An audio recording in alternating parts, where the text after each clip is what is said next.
Hello everyone. आज का topic है मूत्राघात। तो ये दो शब्दों से मिलकर बनता है। पहला है मूत्र। मूत्र का मीनिंग है यूरिन और आघात का मतलब होता है कि उसमें कुछ ट्रॉमा हो गया है जिस वजह से वो रिटेन हो रहा है या फिर रिटेंशन ऑफ द यूरिन। तो इसमें क्या होता है कि टोटली रुकावट हो जाता है। मूत्र कृच में क्या था, उसमें थोड़ा थोड़ा यूरिन फिर भी निकलता था, लेकिन इसमें मूत्र का विबंध अधिक हो जाता है। ओके,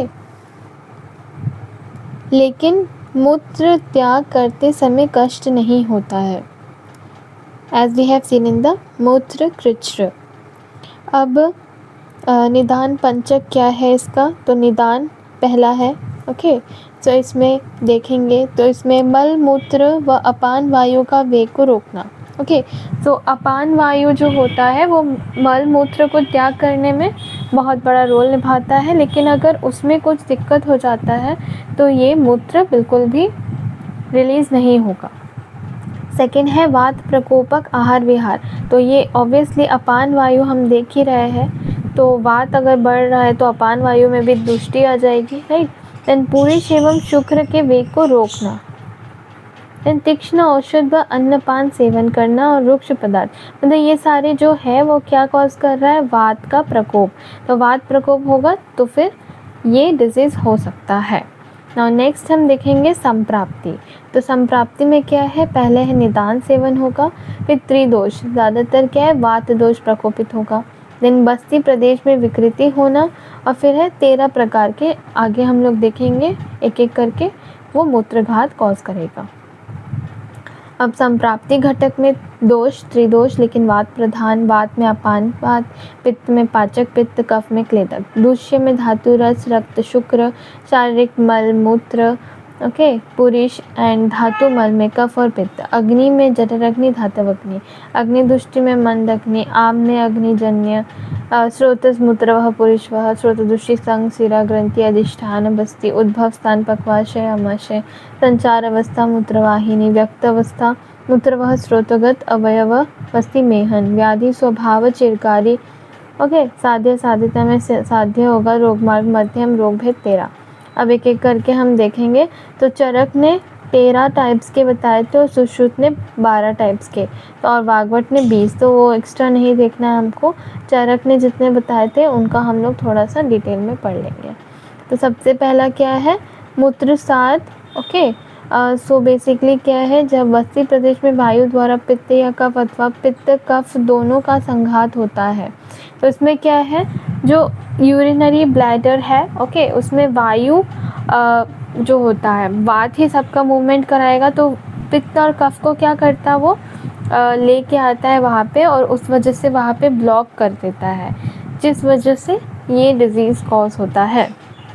ओके, नाउ तो इस वजह से क्या होगा, जो यूरिन का कलर होगा वो रक्त या पीले वर्ण का हो जाता है, या श्वेत वर्ण का गाढ़ा दाह युक्त। ओके, ये सारे लक्षण दिखाई देंगे। ओके, सो ये देख लेना आप लोग, ये सारे लक्षण हैं। ना मूत्र जठर मतलब क्या है, डिस्टेंडेड ब्लैडर। तो जठर मतलब क्या होता है, स्टमक को बोला जाता है। तो लॉजिक देखिए इस नाम का, अगर ब्लैडर में यूरिन भरता जा रहा है, रिलीज़ नहीं हो रहा है बिल्कुल भी, तो क्या होगा, वो डिस्टेंडेड होता जाएगा, फूलता चला जाएगा, और इतना ज़्यादा फूलेगा कि लोअर एब्डोमेन जो है वो बहुत ज़्यादा स्वेल हो जाएगा, और वो ऊपर नाभि तक आ जाएगा, जठर तक आ जाएगा। तो इस वजह से इसका नाम पड़ा है। ये हम लोग लाइक याद करने के लिए बहुत ज़्यादा यूज़फुल होगा। तो इसके लक्षण कैसे हैं, डिस्टेंशन बिलो अम्बलाइकस, ओके, नाभि के नीचे फूल जाना, टिम्पनाइटिस, पेन, इंडाइजेशन, ओके, सो स्टमक या फिर इंटेस्टाइन में भी वो थोड़ा सा इफेक्ट डाल रहा है, तो फिर इंडाइजेशन भी होगा। And then retention of urine and stool, और उनमें भी अवरोध या रिटेंशन करवा देगा। ओके, उसके बाद है मूत्र कृच्र।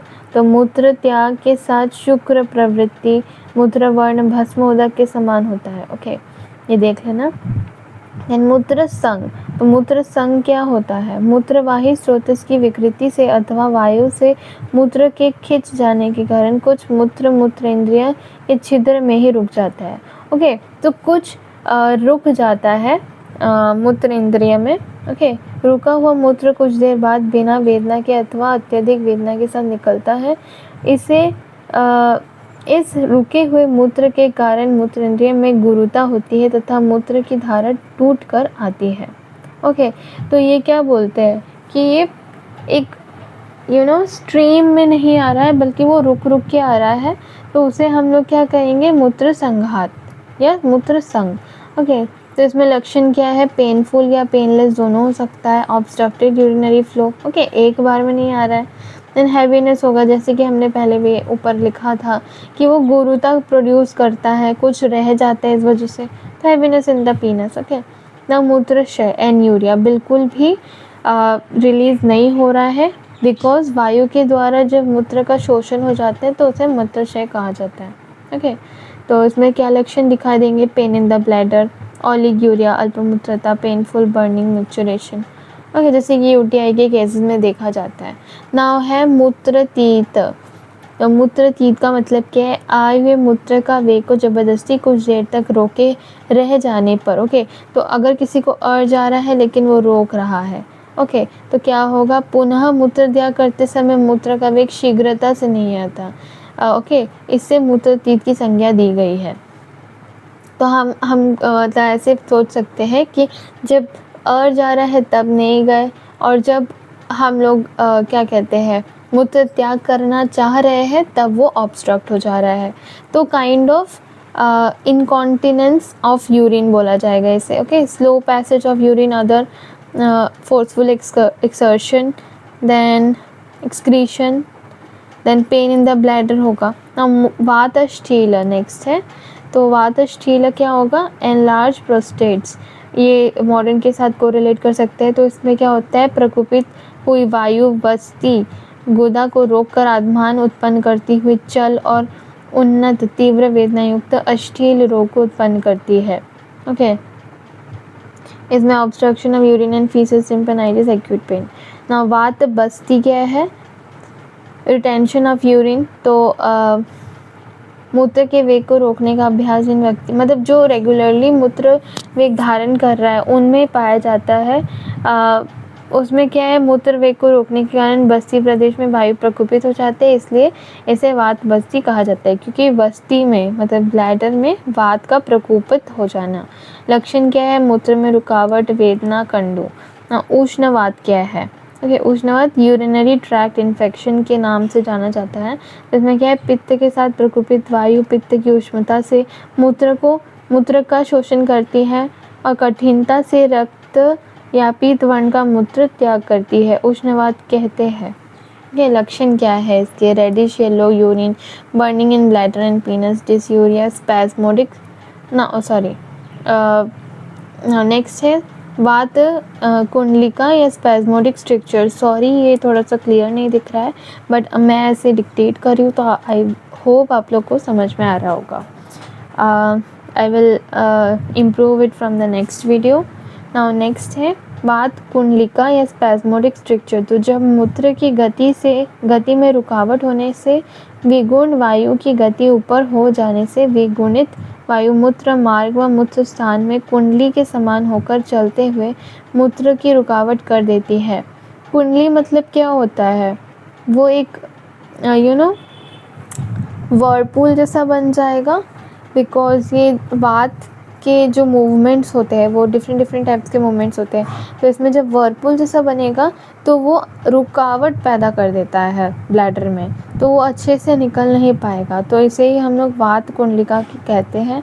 इसमें क्या हो जाएगा, लक्षण stiffness in the bladder, cracking pain, heaviness in the bladder, acute pain in the lower abdomen, retention of the urine and faeces. तो जितने भी हैं क्या कहते हैं, ऑब्स्ट्रक्ट हो जा रहा है तो फिर वो क्या करेगा, ब्लैडर में भरता जाएगा धीरे धीरे और लोअर एब्डोमेन में दिक्कतें आएंगी, राइट। तो थोड़ा सा रिलेट करके लिख सकते हैं हम लोग। नेक्स्ट है रक्त ग्रंथि। ओके, तो इसमें जब वात तथा कफ से दूषित रक्त बस्ती द्वार में आकर दारुण ग्रंथि को उत्पन्न करता है तो इसे रक्त ग्रंथि कहते हैं। ओके, तो क्या है, थोड़ा सा नोड्यूलर स्ट्रक्चर ग्रंथि जैसा हो जाएगा ये, जिस वजह से डिफ़िकल्टी इन मिक्चुरेशन होगा और स्टोन लाइक पेन होगा। ओके, ना है विड विघात। तो जब रुक्ष और दुर्बल व्यक्तियों में विकृत वायु के कारण ऊपर गया हुआ मल मूत्रवाही स्रोत में चला जाता है, तब वह व्यक्ति कड़ी कठिनाई से मल मिला हुआ तथा मल के गंध समान मूत्र को त्याग करता है। तो नाम में ही है विड विघात, तो क्या है, कॉन्स्टिपेशन की वजह से ये होता है, इसलिए retention of urine due to constipation लिखा हुआ है। इसमें कैसा मल मिला हुआ या फिर मल गंधी मूत्र त्याग होगा। ओके, ये याद रखना है। तो इसके लक्षण है difficulty in micturition, passage of urine with faecal smell, passage of urine mix with stool. Next है वस्ती कुंडल। ओके, तो इसका नाम है atonic condition of the bladder. अब ये क्या है, अति शीघ्र रास्ते चलना। ओके, ये क्या क्या एक्टिविटीज़ करने से ये होता है वो दिखाया गया है। तो लंघन, परिश्रम, आघात आदि से बस्ती अपने स्थान से हट जाती है। मतलब जो ब्लैडर का पोजीशन है वो कहीं और चला जाता है, जिस वजह से ये दिक्कत आती है एवं गर्भ के समान प्रतीत होती है। बस्ती प्रदेश को हाथ से दबाने पर मूत्रधारा के रूप में निकलता है, इसे बस्ती कुंडल कहते हैं। ओके, आचार्य चरक ने इसे बहुत ही कठिन रोग, ओके, मतलब असाध्य के जैसा माना गया है तथा शस्त्र एवं विष के समान बताया गया है। ओके, तो इतना ज़्यादा भयंकर ये लास्ट वाला है। लक्षण क्या है, stiffness of the bladder, twisting, pain, painful, burning, micturition, discolouration of the urine, polydipsia, confusion, dyspnoea.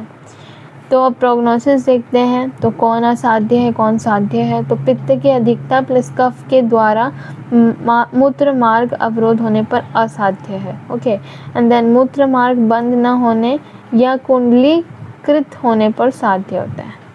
तो ये हो गया हमारा ख़त्म। Thank you.